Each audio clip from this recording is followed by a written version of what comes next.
My name is Cecilia Marsh. I'm 33 years old. And the evening my father stood up at the Christmas dinner table and called me a thief in front of 41 members of my family was the night I finally understood that the people who benefit most from your silence are always the most surprised when it ends. It happened at my grandparents' house, the big Victorian on Aldermore Road that my grandmother has decorated the same way for 30 years, with the same ceramic village on the mantel and the same gold and burgundy tablecloths my grandfather bought in bulk sometime in the 1980s and refused to replace because they still worked. We had been gathering there every Christmas Eve since before I was born. 41 people that year, grandparents, aunts, uncles, cousins ranging from 7 to 52, my parents, my brother Garrett, and me. And Patricia Howe, the forensic accountant my father had hired 6 months earlier to audit the books of Marsh Building Supply, the company I had been running, functionally, for the better part of a decade. My father stood up between the main course and dessert. He tapped his knife against his glass the way he did when he had something to say that he wanted everyone to hear. The room went quiet. It always went quiet when my father tapped his glass, because for 30 years that gesture had meant a toast, something ceremonial, something warm. No one in the room had any reason to expect what came next. "Before we get to dessert," he said, "I need to address something. Something I've been sitting on for a while, and I think it needs to be said in front of the family because this family built something together, and we deserve to know when that something has been compromised." I set my fork down. Not quickly. I set it down the way you set something down when you've decided that whatever happens next, you're not going to be the one who looks like they weren't ready. "There are irregularities in the business accounts," my father said. "Significant ones. Going back several years. And the person with access to those accounts, the person who has been managing our finances, is sitting at this table." He looked at me when he said it. He looked at me the way you look at someone you've already decided the verdict on. "I have the numbers," he said. "Everyone is going to know what she did." 40 pairs of eyes moved to my face. I watched them move. My grandmother's hand, resting on the tablecloth, went very still. My Uncle Paul, seated across from me, put down his wine glass. My cousin Brianna, who was 22 and had been on her phone 10 seconds earlier, set the phone face down on the table. I did not stand up. I did not speak. I picked up my water glass, took one sip, and set it back in its ring on the tablecloth, and I looked at a spot just past my father's left shoulder and waited. What none of them knew, what my father did not know, and what the room was about to find out, was that Patricia had not come to Christmas dinner as a guest. She had come because my grandmother had met her twice during the audit process, had taken a liking to her, and had extended an invitation without knowing what was in Patricia's files. And Patricia Howe, who had completed her audit report 4 days earlier and submitted it to the state CPA board and to the attorney she had been instructed to copy on all findings, had accepted the invitation because she genuinely liked my grandmother's cooking. She was seated 12 feet away at the secondary table, what the family had always called the kids' table, though the youngest person there that year was 17. She had a plate of roast and a glass of sparkling water, and she had, from the look of her, been listening to every word my father said. She raised her hand. I need to go back to the beginning, because the accusation did not come out of nowhere, and nothing that happened that Christmas Eve can be understood without understanding the 11 years that preceded it. Marsh Building Supply was founded by my grandfather Raymond in 1971 as a one-truck lumber operation out of a rented yard on the east side of the city. My grandfather was a practical man, not an educated one, but a precise one, the kind of person who kept meticulous handwritten records and whose word, in the building trades, was considered a binding document. By the time my father, Douglas Marsh, took over in 1998, the business had grown to 3 locations, a fleet of 7 delivery vehicles, and a wholesale account roster of about 200 contractors. My grandfather handed it over at 65 because his knees had gone, and he trusted his son. My father was not my grandfather. He was charming in the way of men who have always had rooms reorganize themselves around them, and he was visionary in the short burst sense. He could see where an opportunity was and move toward it quickly. What he could not do was stay still long enough to manage the details that the opportunity required once he'd seized it. He was not disciplined with paperwork. He was not consistent with vendors. He was not, in any meaningful sense, a financial manager, and by 2005, 7 years into his tenure, the business had accumulated habits that a more attentive owner would never have permitted. Inconsistent invoicing, vendor relationships that depended on personal rapport rather than contract. A payroll system that my grandfather's original bookkeeper had set up in 1989 and that no one had updated because updating it would require admitting how badly it needed updating. My brother Garrett joined the business in 2009 after a 2-year stint at a marketing firm that ended when the firm downsized. He came in as director of sales, a title my father gave him over a single dinner conversation, without posting the role or interviewing anyone else. Garrett had my father's charm and something of his vision. He was good with contractors, good at the long lunch, good at the kind of relationship management that brings new accounts in. He was not interested in what happened to those accounts once they arrived. He did not want to know about receivables aging or vendor payment terms or the quarterly tax filings that were, by the time I came in 2 years later, a year and a half behind. I came in 2011. I was 22. I had just finished a degree in business administration with a concentration in accounting, and my father asked me to come in for what he described as a temporary consulting project, help them modernize the bookkeeping system, get the payroll updated, bring the tax filings current. He said it would take a few months. I want to be precise about what I found when I got there because the precision matters. The accounts receivable were $340,000 in arrears, some of it over 2 years old. The vendor accounts had 3 separate payment systems running simultaneously, none of which spoke to the others, which meant that certain invoices were being paid twice and others not at all. The payroll system was still running on software that hadn't been supported since 2003. The quarterly tax filings were 18 months behind, and there was a letter from the state revenue office, unopened on my father's desk, that had been there for 11 weeks. I did not say any of this at a family dinner or in front of anyone who didn't need to know it. I sat at the small desk in the back office of the Aldermore Road location for 3 months, working through the records, and when I had a clear picture, I made an appointment with my father and laid it out for him in a spreadsheet with a summary tab at the front. He looked at the summary tab for approximately 90 seconds. "Fix it," he said. I fixed it. It took 14 months, not 3, and at several points it required negotiating with vendors who had every right to pull their accounts, and at one point it required calling the state revenue office myself and arranging a payment schedule that the representative on the phone told me was one of the more organized catch-up plans she had seen come through her queue in 8 years. I am telling you this not to describe my own competence, but because the shape of what came later depends on understanding what I was managing and for how long. After the initial remediation, I stayed. My father asked me to, and I said yes, partly because the business genuinely needed someone to stay, and partly because I had been raised to believe that you did not abandon something your grandfather built simply because it was inconvenient.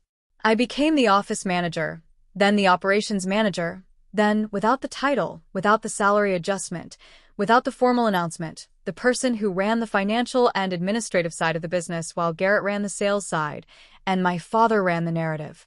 That last part is the part one want to be careful about because it shaped everything. My father ran the narrative. What that means, concretely, is that he was the face of Marsh Building Supply in the community, at the Contractors Association dinners, at the Chamber of Commerce luncheons, in the local business profiles that appeared in the regional trade magazine twice in the 10 years I was there. He gave the toasts. He received the handshakes. When we won the Regional Supplier Award in 2017, my father went up to accept it. Garrett stood next to him. I watched from a table near the back, next to the vendor rep from our roofing materials supplier, and clapped along with everyone else. This was not, in itself, a wound. I understood what the business needed, and I understood my role in it, and for a long time I was willing to accept that the arrangement worked even if the accounting of it was uneven. What I was not willing to accept, and what I did not see clearly until later, was the degree to which my father had come to believe the narrative he was performing, had come to believe genuinely that because he received the credit, he had done the work. I think this is important to say with some care because my father is not a malicious man.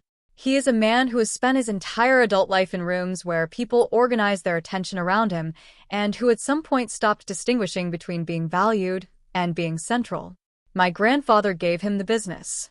The business gave him a community standing. The community standing fed back into the business, And in that closed loop, there was no pressure to examine what was actually holding the operation together. I was holding it together, but I was doing it quietly from the back office, in a way that was easy not to notice if you weren't looking. Garrett noticed less than my father. Garrett was not incurious. He was simply uninterested in the part of the business that didn't involve him directly. His world was the sales floor, the contractor relationships, the new accounts. The back office was my problem. He said this once, not cruelly, at a meeting where I was presenting the quarterly numbers. That's Sesay's department. It was accurate. It was also a complete description of how he thought about my contribution. The trouble started, as troubles in family businesses often do, not with a single event, but with a pattern of small decisions that accumulated until they created something neither party could walk back from. In 2019, I asked my father for a formal employment agreement. I had been with the business for 8 years. My role had expanded substantially beyond what any reasonable reading of office manager would cover, and I was being paid a salary that reflected my 2011 title rather than my 2019 function. I brought a draft agreement to a meeting, nothing aggressive. A document a labor attorney named Sandra Kessler had helped me prepare that simply formalized what I was already doing, with compensation to match. My father read the first page and set it face down on his desk. "We're family," he said. "We don't need paper between us." I took the draft back without pushing further, which I now understand was a mistake. Not because the conversation was lost. I knew it was lost the moment he set the page down, but because accepting it without pushing signaled something that I did not intend to signal. It signaled that the arrangement was sustainable, that I would continue showing up under the same terms indefinitely, that the status quo had my endorsement. I am not saying this to assign my father more blame than is accurate. I am saying it because the story of what happened at that Christmas dinner is also, in part, a story about the consequences of decisions I made, the decision to stay quiet, the decision to absorb things rather than name them, the decision year after year to make myself indispensable in a way that could be interpreted, if someone wanted to interpret it that way, as something other than indispensability. In 2021, Garrett brought in a new vendor relationship, a regional concrete supplier named Darden Materials, that came with a referral fee arrangement he had negotiated informally over several lunches and that he had not, at any point, documented. When the referral fees started appearing in the accounts, they appeared as line items with no corresponding contract. I flagged them internally. I asked Garrett about them. He said it was a verbal arrangement and that he'd get around to formalizing it. He did not get around to formalizing it. I continued to flag them. After the third quarter, with no documentation, I created an internal memo, date-stamped, addressed to both my father and Garrett, noting that the line items existed, that no contract was on file, and that the items would need to be documented before the year-end filing. I sent it by email. I printed a copy and placed it in the shared filing cabinet in the front office. I kept a copy in my own records.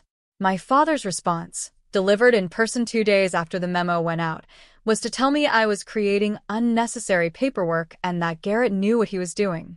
I said, carefully, that the documentation protected all of us.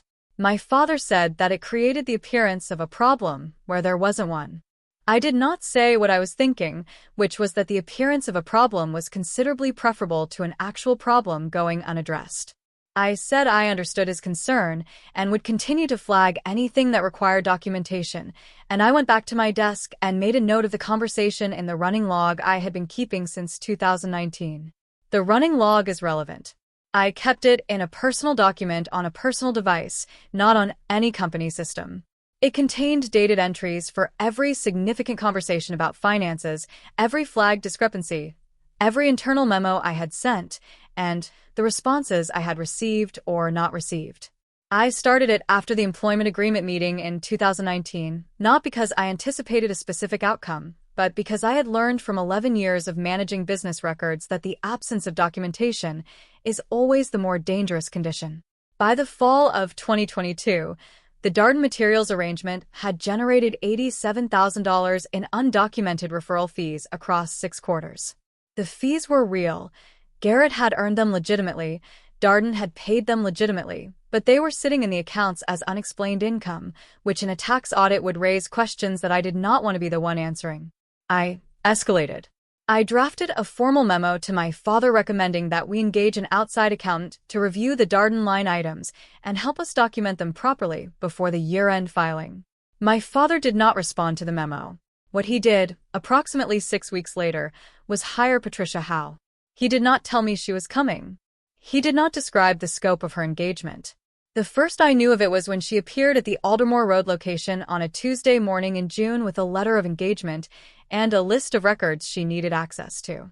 My father had described the project to her, she told me later, as a standard internal audit to prepare for a potential business sale. He had told her nothing specific about what he expected her to find. What she found over 4 months of methodical review was considerably more interesting than what my father had described. I need to tell you about the records room. Every business accumulates paper in ways its founders never planned for, and Marsh Building Supply was no exception. The records room at the Aldermore Road location was a converted storage closet, approximately 8 by 12 feet, floor-to-ceiling metal shelving, 12 bankers' boxes of historical records going back to 1989, and a filing system that I had reorganized twice in my 11 years, and that Garrett had disrupted both times by using the most recently organized section as a temporary storage space for sales materials. When I came in 2011 and found the state revenue letter on my father's desk, I also found, over the following weeks of remediation, that the historical records were the most coherent part of the entire operation. My grandfather had kept everything. Vendor contracts, delivery logs, employee records, bank statements going back to 1971, all of it in labeled boxes, in a system that had clearly been maintained with care for the first 3 decades of the business's life, and then allowed to drift after he handed it over. I had been adding to and maintaining those records since my arrival, including the internal memos, the flagged discrepancy notes, and the email chains that documented my conversations with my father and Garrett about the Darden situation. Patricia Howe spent 2 weeks in the records room. She did not ask me for guidance. She had been engaged by my father, and she was conducting her review independently, which was appropriate. But she was thorough in the way that people who have been doing this long enough to know what they're looking for are thorough, and what she was looking for, apparently, included not just the current accounts but the historical record going back far enough to establish a baseline. She found the baseline. She found the 11 years of remediation work, the 2011 to 2012 catch-up period, the vendor renegotiations, the payroll system overhaul, the state revenue payment schedule. She found the internal memos about the Darden situation, date-stamped and filed in sequence. She found the email chain showing my escalation and my father's non-response. She found the purchase orders and the reconciliation records and the accounts payable ledger that I had been maintaining with a specificity that, she told me later, was more detailed than most operations 3 times the size of Marsh Building Supply. She also found what my father had apparently been looking at when he decided to call me a thief, a series of disbursements from 2020 and 2021, totaling $23,400 that had been recorded under a miscellaneous operations category with minimal description. These disbursements were real. They had been authorized.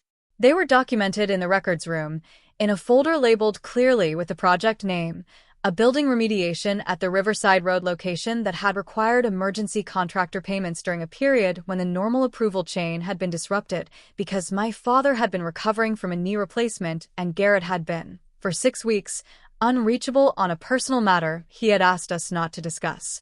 The documentation existed. My father, apparently, had not looked for it, or had not wanted to find it.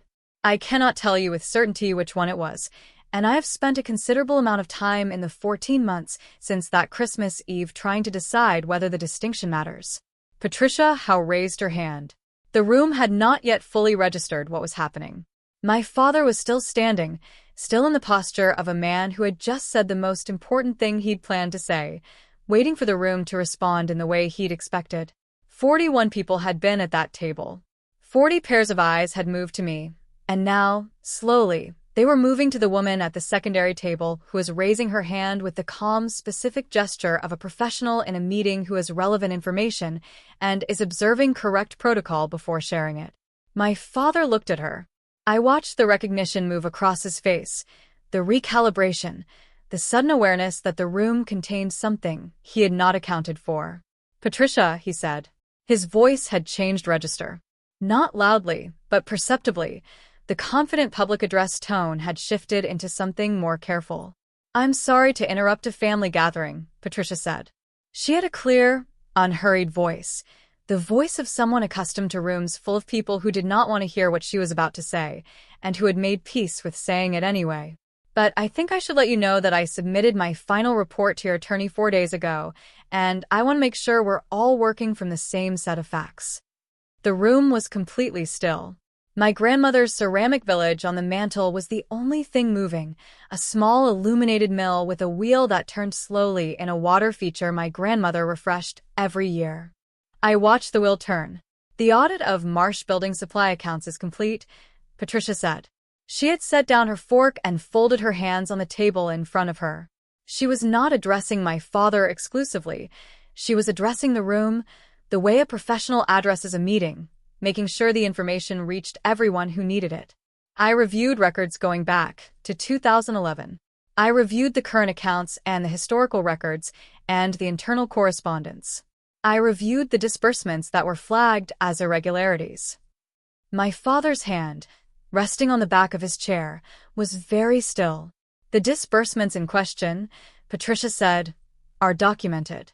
The authorization is on file. The project records are in the records room at the Aldermore Road location, in a folder labeled Riverside Road Remediation 2020 to 2021, and I reviewed them in September. There are no missing funds. There are no irregularities attributable to misappropriation." She paused, a short, professional pause, the kind that gives a room time to process rather than react. "What there are is 11 years of financial management that brought this company back from a significant deficit position and maintained its solvency through 2 difficult operating periods. That's also in the report." No one spoke. My Uncle Paul picked up his wine glass and set it down again without drinking from it. My cousin Brianna had her phone in her hand, but was not looking at it. My grandfather, at the head of the table, was looking at my father with an expression I had never seen on his face before, the expression of a man trying to understand something that he has just been told about a person he thought he knew. My father sat down. It was not a dramatic gesture. It was simply the action of a man whose legs had decided to stop holding him up at the same moment his argument had. My grandmother said, from her end of the table, in the particular quiet that meant she was not going to say it again, "Raymond, will you get the dessert?" My grandfather got up. He went to the kitchen. He came back with the dessert. We had dessert. 41 people at that table. What I want to describe is not the aftermath of the moment, not the specific conversations that happened in the corners of rooms over the following hour, but the texture of the room itself in the 15 minutes between Patricia finishing her statement and my grandfather returning with the pie. My mother had been seated to my right. After Patricia spoke, my mother moved her hand from her own lap to the tablecloth between us, not touching my hand, just placing her hand there, close enough that I could feel the warmth of it without it being a gesture that required a response. My mother had known, for several years, that something was not right in the dynamics of the business. She had not said this directly, but she had asked me, more than once, whether I was sure I wanted to stay, in a tone that suggested the question had more layers than the surface. My Aunt Diana, my father's younger sister, who had worked at the business briefly in the late 1990s and left under circumstances that had never been fully explained to me, but that I had been piecing together from context clues for years, looked at my father for a long moment and then looked away, in the manner of a person confirming something they had been waiting 11 years to have confirmed. Garrett, seated on my father's other side, had a very specific expression on his face, the expression of a man who has been in the room when something significant happened and is trying to calculate how it applies to him. He caught me looking at him and glanced away toward the window. Patricia Howe finished her meal. When the dessert plates were being cleared, she came to where I was seated and crouched down briefly, the way people do when they want to have a private word without making it a production, and she said, quietly, that her report was filed with the attorney on record, that a copy had gone to the state CPA board as required by her engagement terms, and that I was welcome to contact her office if I needed anything clarified. She said it the way a professional concludes a professional matter, not warmly, not coldly, just completely. I said thank you. She said it was her job. She said good night to my grandmother, who pressed her hand and made her take a container of leftover roast, and then she left. My father did not speak to me before I left that evening. He was seated in the armchair by the fireplace when I collected my coat, the same chair my grandfather always sat in on Christmas Eve, though my grandfather was in the kitchen helping my grandmother with the dishes. My father was looking at the fire. I said goodnight to the room, and I went to the car, and I drove home. I want to describe the quality of the drive home because it is the part one keep returning to. It was snowing. A light snow, the kind that makes the road quiet without making it difficult, the kind that catches the orange of the streetlights and turns them soft. I drove the 12 minutes from Aldermore Road to my apartment, and I did not play any music, and I did not call anyone, and the only sound was the defroster and the wet sound of the tires on the road. I had not cried in the restaurant. I did not cry in the car. What I felt, and I want to be careful here because I am trying to describe a physical state rather than name it, was something in the chest that had been compressed for a long time, releasing slightly. Not dramatically. Just a small, incremental loosening, like the first thread of tension leaving a muscle that has been held in place longer than it should have been. I parked in my building's lot. I sat in the car for about 3 minutes. Then I went upstairs and made a cup of tea, and called my grandmother to say thank you for dinner, because I had left before properly thanking her, and she told me the leftover roast would feed me for 3 days, and that she would call me in the new year. She did not mention what had happened at the table. She did not need to.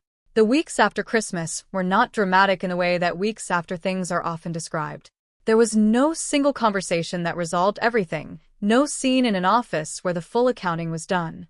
What there was instead was a series of separate reckonings, each one taking its own time, each one landing differently than I had anticipated. My father called me 4 days after Christmas. He called from his cell phone rather than the office line, which was unusual, and he called in the morning rather than the evening, which was also unusual. I answered. He said, "I should have looked at the documentation first." I waited. He said, "The Riverside folder." I didn't look for it. I said, "I know." He was quiet for a moment. "Why didn't you say something? At the table?" I thought about how to answer that. I thought about the 11 years of back office work, the employment agreement that had been set face down, the Darden memos, the escalation email he hadn't responded to, the state revenue letter that had sat unopened on his desk for 11 weeks in 2011 that I had opened and handled, that he had never mentioned again. I didn't think the table was the right place, I said. Which was true. It was also not the complete answer. The complete answer was longer and required a different kind of conversation than the one we were capable of having on that particular Tuesday morning in December. He said, "Patricia's report is going to complicate things." I said, "I imagine it is." He asked whether I had known that she was going to say what she said at the dinner. I told him I had not known she was coming, had not spoken to her before the dinner, and had not coordinated anything with her. This was true. He said he understood. I am not sure he did fully, but he said he did. We talked for 23 minutes. We did not resolve anything in the way that resolutions are usually described. What we did was establish a shared understanding that something had happened, that something had been said in public that could not be unsaid, and that the information Patricia had presented was accurate, and that the shape of things going forward was going to be different from the shape of things before. Garrett called 2 days later. His call was shorter. He said he felt bad about how things had gone. I said I appreciated him saying so. He said he'd been thinking about the Darden documentation situation, and he thought he should have handled it differently. I said I thought so too. He asked if we were okay. I told him we were in the process of figuring out what okay meant in the new arrangement, which was the most honest answer I had. He did not have a response to that. We ended the call in the way that calls end when both parties have said the true thing and neither party is quite ready for what comes after it. The formal business conversation happened in January in a meeting at the attorney's office. Sandra Kessler, the labor attorney who had helped me draft the employment agreement in 2019, had been in contact with me since I'd sent her Patricia's report, which Patricia had copied her on as part of the engagement terms. The meeting included my father, Garrett, their attorney, Sandra, and Patricia Howe. I am not going to walk you through the full meeting because most of it was procedural and the procedural details are less important than the outcome. What the meeting established was the following. The audit findings cleared me of any irregularity. The $23,400 in Riverside disbursements was documented and appropriate. The Darden referral fees required retroactive documentation and a correction to the prior year filing, which Sandra's counterpart on the tax side coordinated over the following 6 weeks. The operational contribution I had made to the business over 11 years was, for the first time, formally on record, in Patricia's report, in Sandra's documentation, in a settlement agreement that took 63 days to negotiate and that I am not going to describe in full detail because it is confidential, except to say that it reflected 11 years of work at a rate that my father had not previously acknowledged, and that the final number, $340,000, distributed over a structured payment schedule, was specific enough that I do not need to round it. Sandra told me, at the close of the negotiation, that Patricia's report had been the most useful single document she had worked with in a family business dispute in her 22 years of practice. She said that the internal memo trail, the dated escalation emails, the flagged discrepancy notes, the running log I had maintained since 2019, had made the difference between a matter that could have taken years and one that resolved in under 3 months. I thought about my grandfather, who had kept meticulous handwritten records in labeled boxes in a storage closet for 30 years. I thought about how I had learned from reading those records during the 2011 remediation that documentation was not a defensive act, it was a professional discipline, a way of being honest about what had happened so that the people who came after you could understand it clearly. I had learned that from him. He had never taught it to me directly, but the lesson was in the boxes. It has been 14 months since that Christmas Eve on Aldermore Road. I no longer work at Marsh Building Supply. This was not a difficult decision once it was made. The business needed a different structure to function going forward, and I needed a different relationship with my own work, and the overlap between those two needs pointed clearly in one direction. I left in March after the settlement was finalized, with a proper transition, for weeks of handover documentation, a recommended replacement candidate I helped interview, and a set of updated procedures that the new operations manager could actually follow. I did the transition that way not for my father or for Garrett, but because that was the professional standard, and I had spent 11 years holding myself to it. I now consult independently. The work is quieter than what I was doing, and the clients are smaller, and no one's grandfather built anything that's at stake. I set my own schedule around the consulting contracts, which range from small business owners who need their bookkeeping systems overhauled to mid-sized companies coming out of growth periods who need someone to map their financial operations before the cracks widen. The work is exactly what I was doing at Marsh Building Supply, except that the people who hire me know what they're getting, put it in writing, and pay accordingly. My first independent contract was with a regional plumbing supply company, 3 locations, similar scale to Marsh, similar family business history, similar accumulated paperwork. The owner's name was Gerald Foss, a careful man in his late 50s who had inherited the business from his mother and who had the specific quality of wanting to understand what he didn't understand rather than avoid it. At the end of the initial engagement, he asked whether I would be interested in a longer-term arrangement. I said yes. We signed an agreement, a proper one on paper, reviewed by Sandra before I countersigned, and I still work with him. My father and I speak once or twice a month. The conversations are shorter than they used to be and more honest, which is a net improvement over what we had before. He has not apologized directly, not in the specific, structured way that the word apology usually implies. But he has, in the way of people who are not built for direct apologies, said things in conversation that amount to the same acknowledgement. He mentioned in October that he had been looking at the 2011 accounts recently, he did not say why, and that he hadn't realized how bad it had actually been when I came in. He said it the way a person says a thing they have been working up to for a while. I said that it had been manageable, which was true. Everything is manageable if you break it into the right-sized pieces and address them in the right order. My grandmother called on my birthday in February, as she always does, and she talked for 40 minutes about the garden planning she was doing for spring, and the book club she had recently joined, and a dispute with the city about the sidewalk in front of the house on Aldermore Road that she had decided to resolve by writing a letter to the relevant department, which she read to me in full. She did not mention Christmas Eve. She did not need to. Patricia House sent me a referral in April, a client of hers who needed operations consulting, someone whose situation she thought matched my particular skill set. I called the client, we met, and I took the engagement. I sent Patricia a thank you note on paper, which felt like the right medium for the gesture. She sent back a brief reply acknowledging it and noting that thoroughness tends to generate its own network. She signed it with her name and credentials. Patricia Howe, CPA, CFE. Garrett, and I text occasionally. Not often, a few times a month, usually about something specific rather than general. He is still at the business. The new operations manager has, by all accounts I've received through my mother, been making changes that Garrett finds frustrating. I do not find this surprising. I also do not find it satisfying, which is a distinction I have had to think about carefully. There is something I want to say about the records room at Aldermore Road, because I have been thinking about it since I left. When I came in 2011 and opened those first boxes, my grandfather's handwritten ledgers, the vendor contracts going back to 1971, the delivery logs that tracked every truck that left the yard for 30 years, I was not reading them as history. I was reading them as a problem to be solved. What was the baseline? What had drifted from it? What did I need to do to bring the current operation back to something functional? I was 22 and practical, and I did not have the patience yet for the texture of the thing. I just needed the numbers.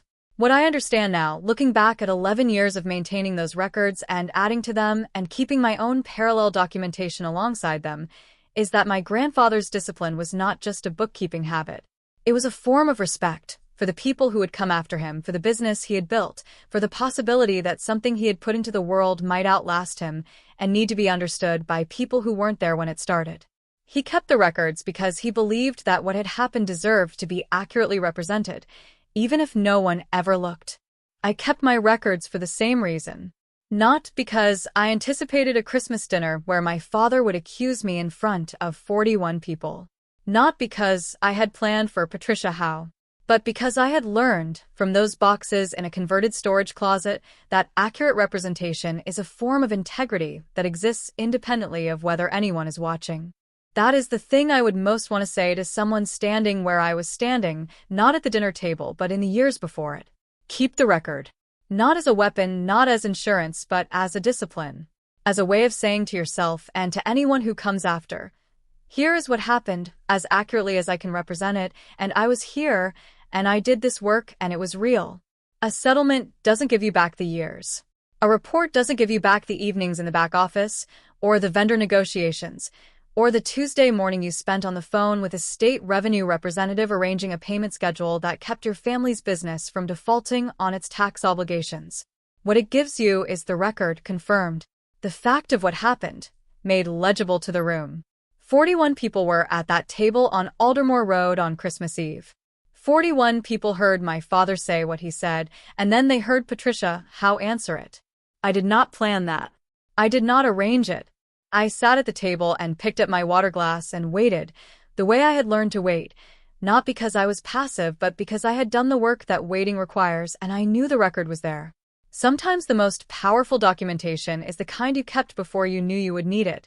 Here's the question I keep coming back to, and I want to ask it to everyone who is in a room like that one. Maybe not Christmas dinner, maybe not a family business, but a room where someone said something in front of witnesses that they were certain you couldn't answer. When Patricia Howe raised her hand at that table and the room went quiet and my father said her name in that changed voice, what do you think he was hoping she was about to say? If something in this story reflects something you've navigated, a family business, a record that saved you, a room that finally went quiet in the right direction, leave it in the comments. I read them.